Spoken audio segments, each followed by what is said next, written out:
Assalamualaikum warahmatullahi wabarakatuh. Assalamualaikum warahmatullahi wabarakatuh. Kami dari kelompok dengan saya Ahmad Prayoga dengan P021, kemudian ada Radian Ramadari dengan 037, juga ada Sukma Hidayatullah Hadi Putra dengan LP 034, dan juga ada Willy Mahendra Fernando dengan LP 045. Next.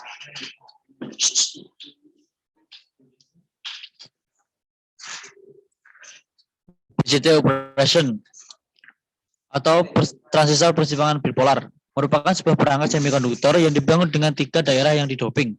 Daerah-daerah ini pada dasarnya membentuk 2 sambungan PN back to back di blok bahan semikonduktor atau silikon yang sama. Penggunaan BCT yang paling umum adalah dalam rangkaian penguat linear, berarti bahwa output sebanding dengan input. Ini juga dapat digunakan sebagai saklar dalam misalnya sirkuit logika. Next.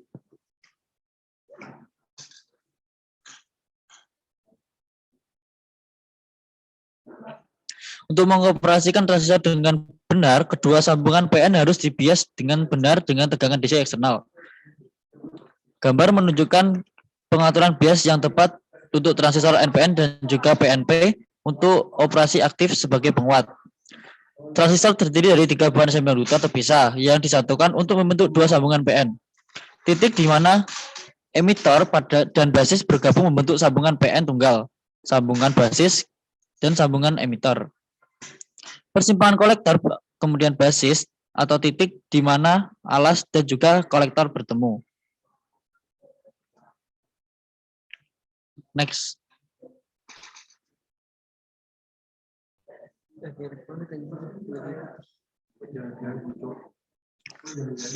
Wilayah batas kedua persimpangan transistor bias terbalik dengan daerah penipisan yang benar antara C ke B dan E ke B. Jumlah arus balik yang sangat kecil ICEO berpindah dari emitor ke kolektor dan dapat diabaikan menjadi VCE sama dengan VCC. Wilayah aktif atau sambungan BE dibias maju dan sambungan BC dibias mundur. Semua arus terminal memiliki nilai terukur. Besarnya IC bergantung pada nilai dengan IG. Kemudian untuk VCE kira-kira mendekati 0,7 volt dan VCE berada dalam kisaran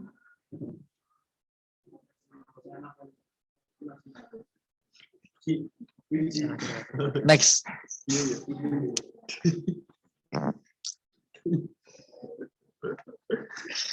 Kemudian ada dead zone. Distorsi crossover menghasilkan tegangan 0 atau deadband pada bentuk gelombang keluaran saat melintasi dari satu tengah bentuk gelombang ke yang lain.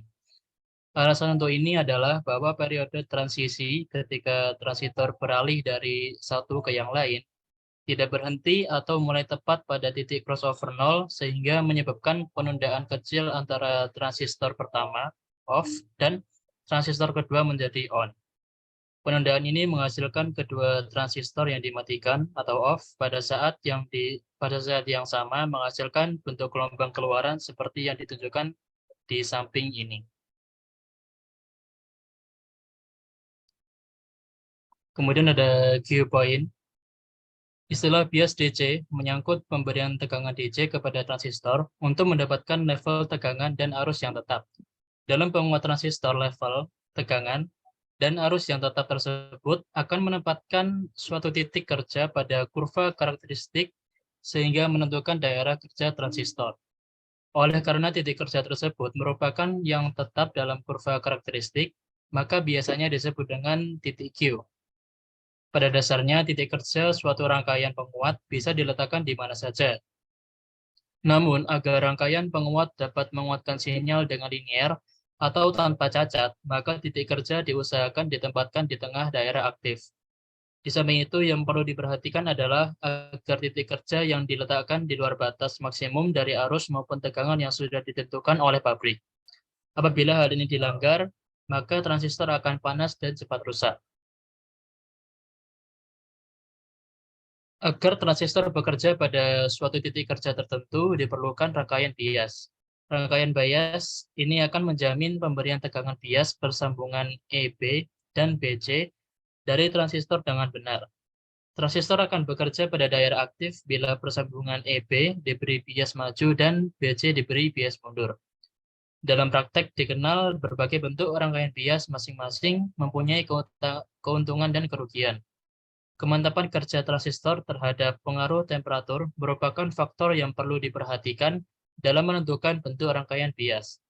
Karena perubahan temperatur akan memengaruhi beta atau faktor penguatan arus pada CE dan arus bocor ICBO.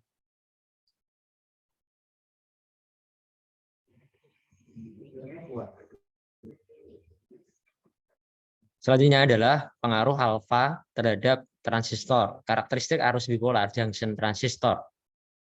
Alfa adalah perbandingan arus kolektor terhadap arus emitor. Idealnya besarnya alfa DC adalah 1. Namun, umumnya transistor yang ada di pasaran memiliki alfa DC kurang lebih antara 0,95 sampai 0,99.